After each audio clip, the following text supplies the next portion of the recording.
सम्मानित साथियों, नमो बुद्धाय, जय भीम। सम्मानित साथियों, नमो बुद्धाय, जय भीम। आज के अंबेडकर संदेश में आपका हार्दिक स्वागत है। बात करेंगे बाबा साहब डॉक्टर अंबेडकर संपूर्ण वाङ्मय खंड 8 की, जिसका शीर्षक है हिंदू धर्म की पहलियां, जिसमें आज हम 15वीं पहली की बात करेंगे, जिसका शीर्षक है ब्राह्मणों ने अहिंसक देवता के साथ रक्त पिपासु देवी का विवाह क्यों किया। आज जानेंगे अंबेडकर संदेश में, यानी कि काली देवी के बारे में विस्तार से बाबा साहब ने यहाँ पर लिखा है। मेरे साथियों, अंबेडकर संदेश हम क्यों सुनते हैं और क्यों हमें सुनना चाहिए, क्यों हम प्रस्तुतिकरण करते हैं, ये जानना आपके लिए बहुत जरूरी है। अंबेडकर संदेश, चूंकि ये अंबेडकर संदेश में बाबा साहब के द्वारा लिखे गए एक एक शब्द को हम साहित्य को, बाबा साहब के साहित्य को डिजिटल रूप में आपके समक्ष रखना चाहते हैं, इसलिए अंबेडकर संदेश नियमित प्रस्तुत किया जाता है आवाज का ऑफिशियल यूट्यूब चैनल के माध्यम से। आपको अंबेडकर संदेश इसलिए सुनना चाहिए क्योंकि बाबा साहब के लिखे गए साहित्य से हर अंबेडकर अनुयायी, अंबेडकरवादी को परिचित होना बहुत जरूरी है। यदि आपके पास बाबा साहब डॉक्टर अंबेडकर संपूर्ण वाङ्मय खंड 1 से 40 तक हैं, तो 1 से लेकर 40 तक आपको स्टडी कर लेना चाहिए। और यदि आपके पास नहीं है तो फिर अंबेडकर संदेश सुनना आपके लिए बहुत जरूरी है। तो आज के अंबेडकर संदेश को बिना विलंब के हम पेज नंबर 114 से शुरू करेंगे। तो बाबा लिखते हैं कि जब ब्राह्मणों ने मांस मदिरा का सेवन आरंभ कर दिया तो उन्हें पुराणों में पशु बल की वकालत करने में कोई संकोच नहीं हुआ। एक पुराण का विशेष उल्लेख करना आवश्यक है, वह है काली पुराण। तो आज के अंबेडकर संदेश में काली पुराण के बारे में विस्तार से आप जानेंगे। यह पुराण स्पष्ट रूप से देवी काली की पूजा को प्रचारित करने के लिए लिखा गया था। इस पुराण में एक अध्याय का नाम ही है रुधिर अध्याय। देखिए, बाबा साहब जब यहाँ जिक्र कर रहे हैं काली पुराण का, रुधिर अध्याय का, तो इसका क्या मतलब आप निकालते हैं। इसका मतलब यही है कि बाबा साहब ने जरूर काली पुराण का अध्ययन किया होगा, बाबा साहब ने जरूर रुधिर अध्याय का अध्ययन किया होगा। अध्ययन करने के पश्चात साक्ष्य के तौर पर हमारे समक्ष अपनी लेखनी के माध्यम से बाबा साहब ने यहाँ पर एक तरह संकलित किया हुआ है। तो मेरे साथ इसलिए हमें अंबेडकर संदेश को सुनना चाहिए। लंबा रहेगा आज का अंबेडकर संदेश, मुझे उम्मीद है कि आप धैर्य बनाए रखेंगे। भाषा लिखते हैं कि मैं रुधिर अध्याय का सारांश देता हूँ, केवल सारांश। इस अध्याय में शिव ने 3 पुत्रों बेताल, भैरव और भैरव को निम्न प्रकार से संबोधित किया है। मेरे पुत्रों, देवताओं का अनुग्रह प्राप्त करने के लिए संपादित होने वाले संस्कार और नियमों के विषय में मैं तुम्हें बताता हूँ। वैष्णवी तंत्र में जो प्रावधान किया गया है, उनका सभी अवसरों पर सभी देवताओं को बलि चढ़ाकर पालन किया जाए। पक्षी, कच्छप, घड़ियाल, मीन, वन्य जंतुओं की 9 प्रजातियां, भैंसा, वृषभ, बकरा, नेवला, जंगली सुअर, दरियाई घोड़ा, मृग, बारहसिंगा, सिंह, बाघ, मनुष्य और बलिदाता का स्वयं का रक्त चंडिका देवी और भैरव की पूजा के उचित पदार्थ हैं। बलि चढ़ाने से ही राजाओं को सुख, स्वर्ग और शत्रु विजय प्राप्त होती है। देवी मछली और कच्छप के चढ़ाने से 1 माह की अवधि के लिए खुश रहती है और मगरमच्छ से 3 मास तक, वन्य जीवों की 9 प्रजातियों से देवी 9 महीने प्रसन्न रहती हैं और इस अवधि में यह भक्त का कल्याण करती है। गौर नील गाय के रक्त से 1 वर्ष और मृग तथा जंगली सुअर से 12 वर्ष तक संतुष्ट रहती है। सड़प का रक्त देवी को 25 वर्ष तक संतुष्ट रखता है। भैंस तथा दरियाई घोड़े का रक्त 100 वर्ष तक और बाघ का भी इतने ही वर्ष संतुष्ट रखता है। सिंह और बारहसिंगा और मानव जाति का रक्त 1000 वर्ष तक प्रसन्न रखता है। इनके मांस से भी उतनी ही अवधि तक संतुष्टि होती है जितने दिन इनके रक्त से। अब दरियाई घोड़े और मृग के मांस और रोहू मछली के चढ़ावे का फल सुनो। मृग और दरियाई घोड़े के मांस से देवी 500 वर्ष तक और रोहू मछली तथा बारहसिंगे से मेरी प्रिया यानी कि काली 300 वर्ष तक संतुष्ट रहती है। 8 पहर में 2 बार पानी पीने वाली रेवड़ की प्रमुख कृषकाय बच्चों वाली इकरंगी बकरी बदहिनासा कहलाती है। वह सर्वोत्तम हव्य और कव्य है। नीली ग्रीवा, लाल शीर्ष, श्याम टांगों और श्वेत पंखों वाला पक्षी भी बर्दुनासा कहलाता है। वह पक्षी राज है और मेरा तथा विष्णु का प्रिय है। निम्नांकित विधि से दी गई मानव बलि से देवी 1000 वर्ष तक प्रसन्न रहती हैं और 3 मनुष्यों की बलि से 1 लाख वर्ष तक। मेरे रूपधारी कामाख्या, चंडिका और भैरव मनुष्य के मांस से 1000 वर्ष के लिए संतुष्ट हो जाते हैं। रक्त का अर्घ्य पवित्र मंत्रों में अमृत बन जाता है। कामाख्या को शीश अर्पित किया जाए तो वह अति प्रसन्न होती है। जब ज्ञानी देवी को चढ़ावा चढ़ाएं तो रक्त और शीश अर्पित करें, और जब अग्नि को आहुति दें तो मांस डालें। भक्त इस बात से सचेत रहें कि अशुद्ध मांस अर्पित न किया जाए, क्योंकि वे स्वयं शीश और रक्त को अमृत मानते हैं। बेल पर लगने वाला फल, गन्ना, नशीली मदिरा, सड़ाई हुई मदिरा भी अन्य आहुतियों के समान माने जाते हैं और देवी को उतने काल तक प्रसन्न रखते हैं जैसे कि बकरी की बलि से। बल के लिए चंद्रहास सर्वोत्तम हथियार है। छुरे का स्थान दूसरा है, जबकि कुदाली एक निकृष्ट साधन है। इन शास्त्रों के सिवाय बल के लिए बर्छी अथवा बाण का प्रयोग न किया जाए, क्योंकि उस बलि को देवी स्वीकार नहीं करती और बलिदाता का मरण हो जाता है। जो अपने हाथों बल के पशु तथा पक्षी का शीश मरोड़ देता है, वह भी उतना ही पापी है जितना ब्रह्म हत्यारा। उसे भारी दुख झेलने पड़ते हैं। ज्ञानी को इस उद्देश्य से बनी कुल्हाड़ी को मंत्रों से पवित्र करके प्रयोग करना चाहिए, जैसा कि दुर्गा और कामाख्या के विषय में विशेष रूप से उल्लेख है।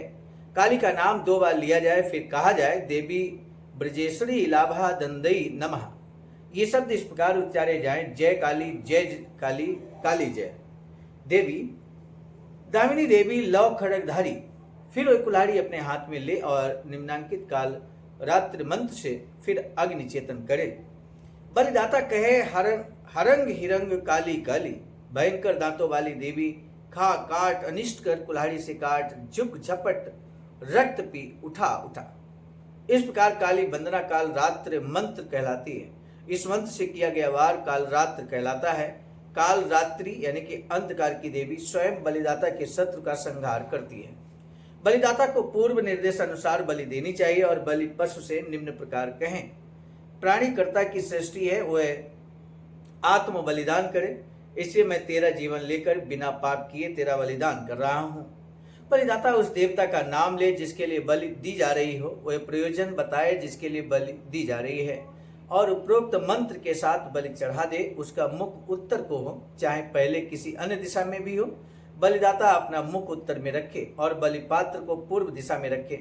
बलि चढ़ाने के बाद उसमें नमक जरूर मिलाया जाए और पूर्वोक्त के अनुसार रक्त भी।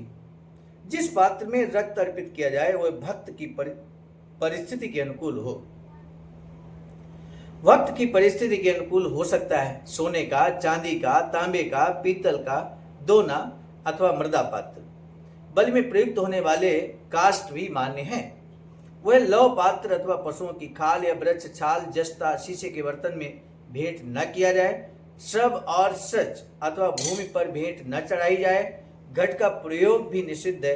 रक्त धरती पर न उड़ेला जाए। वह पात्र उपयोग में लाया जाए जिसका प्रयोग अन्य अवसरों पर देवताओं को भोग लगाने के लिए किया जाता है। जो व्यक्ति संपदा चाहता है वह इन पात्रों का उपयोग करे। मानव रक्त केवल धातु अथवा मिट्टी के बर्तन में चढ़ाया जाए। पात्रों के द्रोण अथवा वैसे ही पात्रों में न चढ़ाया जाए।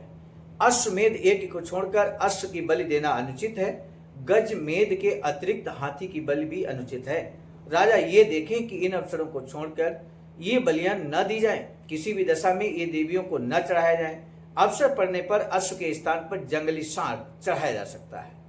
ब्राह्मण देवी को कभी सिंह अथवा बाघ या अपने रक्त की बलि न दें, न ही नशीली शराब चढ़ाए। यदि कोई ब्राह्मण सिंह, बाघ अथवा मानव की बलि चढ़ाता है तो वह नरक जाएगा और जितने समय धरती पर रहेगा दुख दरिद्र भोगेगा।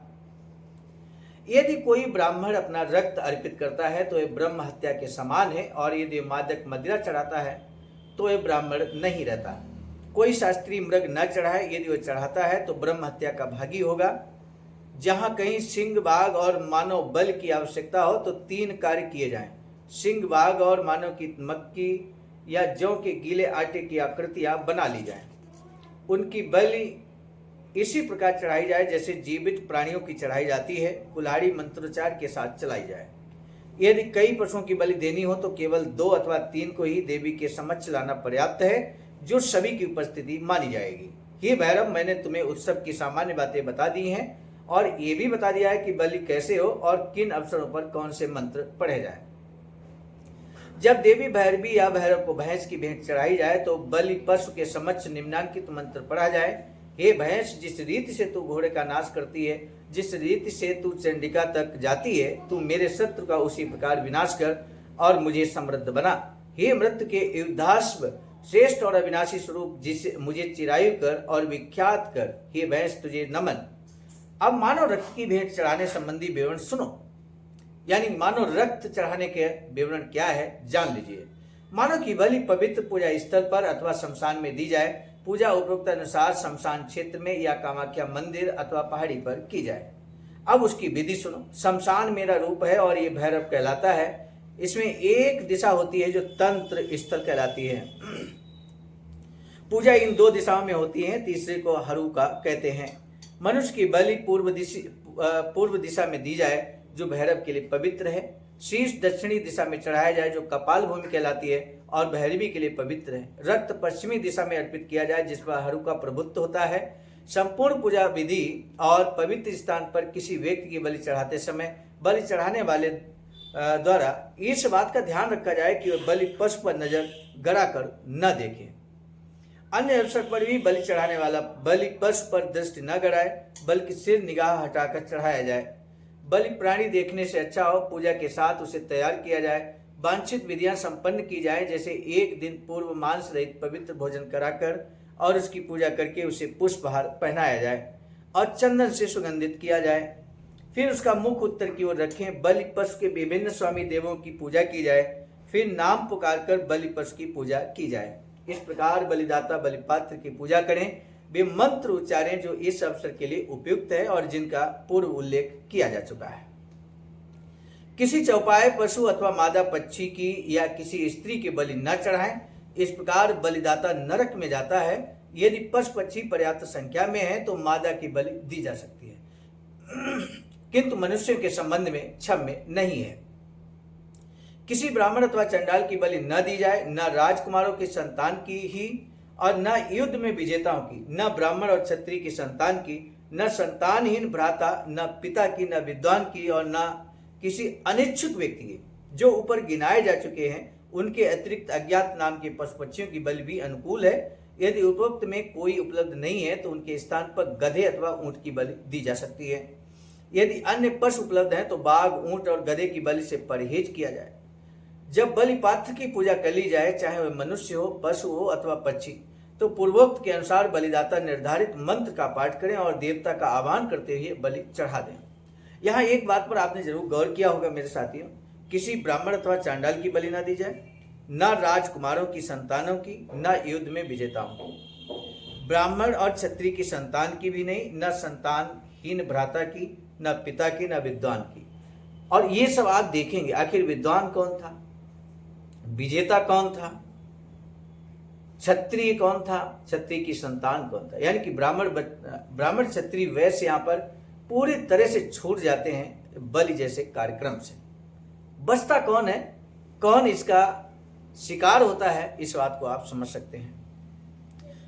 भाषा आगे लिखते हैं कि मनुष्य का सिर देवी के दक्षिण में रखा जाए और बलिदाता देवी के सम्मुख खड़े होकर उनका आह्वान करें। पक्षी का रक्त बाईं ओर चढ़ाया जाए और पूजा करने वाले व्यक्ति के अंगों का रक्त सामने चढ़ाया जाए। मांसाहारी पशु अथवा पक्षियों के सिर से निकलने वाले रक्त रूपी अमृत जल जीवों के रक्त को बाएं हाथ से अर्पित करें। मृग, कच्छप, दरियाई घोड़े और शशक का रक्त सिर और मछली सामने चढ़ाई जाए। सिंह, मस्तक और दरियाई घोड़े का शीश और रक्त देवी के पीछे न चढ़ाया जाए, बल्कि दाएं बाएं और सम्मुख चढ़ाएं। समर्पण दीप या तो दाएं में रखें अथवा सम्मुख किसी भी दशा में, बाएं हाथ में नहीं। सुगंधि बाईं ओर की जाए या समक्ष किंतु दाईं ओर नहीं। सुगंध, पुष्प और आभूषण सम्मुख रखे जाएं। जो विधि बताई गई है उसका पालन किया जाए।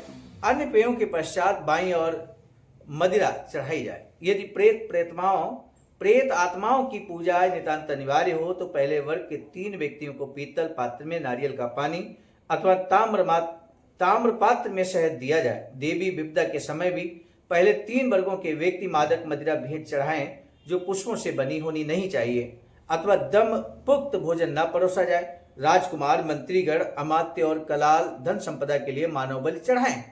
यदि राजकुमार की सहमति के बिना मानव बलि चढ़ाई जाती है तो बलिदाता पाप करता है।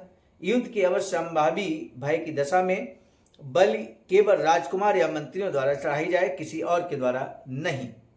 मनुष्य को बलि से एक दिन पूर्व मंत्र सुनाकर और देवी गंध से तैयार किया जाए और उसके शीश को कुल्हाड़ी से छुआएं। कुल्हाड़ी पर चंदन का लेप करें, फिर कुछ चंदन कुल्हाड़ी से छुड़ाएं और बलि पात्र की गर्दन पर मलें। फिर अम्बे अंबिका आदि का मंत्र पढ़ें। रौद्र और भैरव मंत्र पढ़ा जाए। इस प्रकार शुद्ध किए गए मनुष्य की देवी स्वयं रक्षा करेगी। उसे कोई व्याधि नहीं होगी, शोकादि से उसका मानस भी विचलित नहीं होगा, उसके किसी परिजन की मृत्यु से भी उसकी शुचिता भंग नहीं होगी। बलि पात्र को रस्सी बांधकर और मंत्रों से रक्षित कर उसके सिर पर वार किया जाए और उसे सावधानी पूर्वक देवी को चढ़ाया जाए।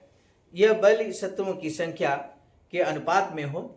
फिर शत्रु विनाश के लिए मंत्र के साथ शत्रु की आत्मा उसमें डालकर कुल्हाड़ी से बलि पात्र का सिर काटा जाए। बलि चढ़ जाने के बाद वह शत्रु का विनाश करेगी। पूजा के घोषित उद्देश्य के लिए ऐसे व्यक्ति का रक्त लिया जाए जिसका शरीर और मन स्वच्छ तथा शुद्ध हो, भय मुक्त हो। उसे कमल दल में भरकर मंत्रोच्चार के साथ चढ़ाया जाए। रक्त यदि छुरे या कुल्हाड़ी से चीरा देकर निकाला जाता है तो ये शस्त्र के अनुपात के अनुसार सुखद होता है। बलि चढ़ाने वाला कमल दल में उपस्थित रक्त की 1/4 मात्रा चढ़ाएं, परंतु किसी भी दशा में इससे अधिक नहीं होना चाहिए। शरीर का भाग आवश्यकता से अधिक नहीं काटा जाना चाहिए। जो अपना रक्त अथवा मांस स्वेच्छा से अर्पित करे, मांस के लिए वह अलसी मांस, तिल अथवा मदिरा प्राप्त करे। जो इन नियमों के अनुसार बलि देता है उसका मनोरथ पूरा होता है। काली पुराण धर्म का ये उपदेश है। मनु द्वारा सदियों तक निर्दिष्ट अहिंसा तंत्रों द्वारा ध्वस्त कर दी गई, जिसका ये विकृतम रूप है। इसमें पशु और मानव हिंसा का प्रभुत्व है। हिंसा का ये उपदेश जो काली पुराण के रुधिर अध्याय में दिया गया है काफी प्रचलित हो गया था। पशु बलि के पुनरारंभ में प्रमाण कलकत्ता के काली मंदिर में मिलते हैं। यह मंदिर पूरी तरह बधशाला बन गया है, जहां हजारों बकरे देवी काली को प्रसन्न करने के लिए चढ़ाए जाते हैं। यह काली पुराण के उपदेशों का परिचायक है। आजकल देवी काली को मनुष्य बलि नहीं चढ़ाई जाती, परंतु इसका यह अर्थ नहीं कि ऐसा कभी नहीं हुआ। इसके विपरीत ऐसे अनेक साक्ष्य हैं कि काली पुराण के उपदेशों के अनुसार पशु बलि की तरह ही मानव बलि दी जाती थी। तो मेरे साथियों, इस तरह से आपने देखा किस तरह से देवी काली देवी को यहाँ पर बलि दी जाती थी, विभिन्न जानवरों की, यहाँ तक कि मनुष्यों की भी। तो ये आपने देखा यहाँ पर। और साक्ष्य के तौर पर यहाँ पर गृह सूत्र दिया गया है, जिसको हम आपके समक्ष, चूंकि पॉइंट वाइज है, 44 पॉइंट्स में ये गृह सूत्र दिया गया है, जो हम आपको सीधे स्क्रीन पर दिखा देते हैं इस फीड के साथ में। और बाबा साहब का निष्कर्ष जो है इस 15वीं पहेली का, वो आप जान लीजिए। बाबा साहब कहते हैं कि आजकल शिव पशु बलि स्वीकार नहीं करते। शिव पूजा का यह रूप अहिंसा स्वीकार करने के पश्चात बदला है। हिंसा से अहिंसा अपनाने के बाद ब्राह्मणों ने शिव को हिंसक से अहिंसक बना डाला। शिव के अहिंसक देवता बन जाने के बाद काली पूजा आरंभ हुई। कुछ भी हो, उनकी पत्नी काली हिंसक देवी बन गई। परिणाम यह हुआ कि हमें अहिंसक यानी कि रक्तपातहीन देवों को पत्नी रूप में क्रूर रक्त पिपासु स्त्रियां देवियां मिली। क्या ये पहेली नहीं है? ब्राह्मणों ने ऐसा क्यों किया? ये पहेली बना हुआ है और इसी पहलू को आज हमने आपके समक्ष रखा। आपको ये बताना है, अम्बेडकर संदेश का जो महत्वपूर्ण प्रश्न है वो ये है कि काली किसकी पत्नी थी, आपको ये बताना है। और मेरे साथियों, आज के अम्बेडकर संदेश को आपने अंत तक सुना, लंबा होने के बावजूद। इसके लिए हम आपका तहे दिल से साधुवाद ज्ञापित करेंगे। अम्बेडकर संदेश में जो हमने प्रश्न पूछा है उसका कमेंट सेक्शन में हमें बेसब्री से इंतजार रहेगा। साथ ही साथ इस अम्बेडकर संदेश को आप शेयर करेंगे तो संपूर्ण बहुजन समाज, अम्बेडकरवादी अनुयायी, अम्बेडकर मिशनरी साथी भी परिचित होंगे भाषा के इस साहित्य से। अब दीजिए इजाजत, मिलेंगे नए अम्बेडकर संदेश में। आप सभी को सादर सामान्य साथियों, हम एक महत्वपूर्ण बात बताना उचित समझते हैं। बाबा साहब की अधूरी इच्छा के अनुरूप एक वैचारिक सेंटर निर्माणाधीन है सारनाथ वाराणसी में, जहां पर 14,000 स्क्वायर फीट जमीन परचेज कर ली गई है। Ring road, green city, Faridpur, Sarnath में। वैचारिक सेंटर के प्रशासनिक ब्लॉक का निर्माण कार्य कंप्लीट हो चुका है। शानदार बेहतरीन प्रशासनिक ब्लॉक का निर्माण पूर्ण हो चुका है। आगे अब मुख्य भवन को बनाने की बारी हम सबकी है और इस हेतु आप दिए गए अकाउंट नंबर पर अपना अमूल्य योगदान कर सकते हैं।